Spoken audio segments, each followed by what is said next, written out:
Okay, everybody, I am fully aware that the title of this video, to stop being a follower of Jesus, was a shameless clickbait strategy.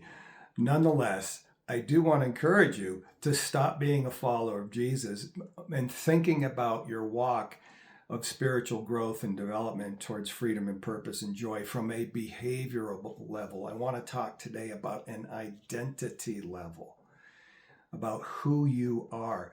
And I'll start with something that's really cool as we're studying the book of Romans at the Way. And by the way, if you're a part of the Way community and you're not on our Thursday morning Zoom-based Bible study, dude, I don't know what to say to you. Get to that thing. It'll change your brain. It'll change the trajectory of your life. Get to that. 7 a.m. via Zoom on Thursdays.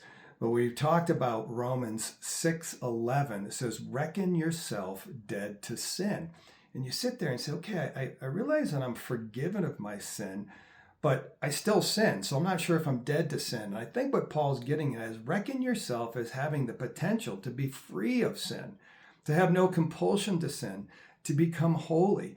But you got to reckon yourself. You got to realize this isn't part of my dormant, nascent potential self that's just sitting there. One way to think about this is to think about an acorn. It can reckon itself to have the potential for 1,000 forests of 1,000 oak trees. It's not there yet, but it has that innate potential. We're created in the image of God, which doesn't mean we have the physical attributes of God. What it means is we are of the same substance. We have this Spirit of Christ. What Paul tells Timothy, it's the same Spirit that raised Jesus from the dead. It's the Spirit of power, love, and a sound mind. Jesus even tells the Pharisees that they've got this inside of them. Think about it. These guys are the blind guides that are just putting millstones around people's necks and weaponizing religion. And he says the kingdom of God's even in you schmucks in Luke 17:20 and 21. And this is what Paul says in Colossians 1:27. He says, listen, the mystery of God that has evaded the prophets and the ancients of old is this. It's Christ in you. You've got the mind of Christ, the Spirit of Christ. It's the hope of glory. And whose glory? Yours.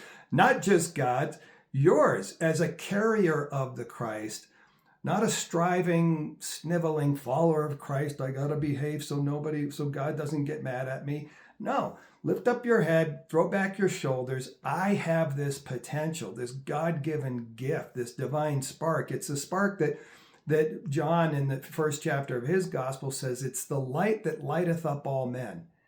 And so the key here is to recognize you got it and start to cooperate with it.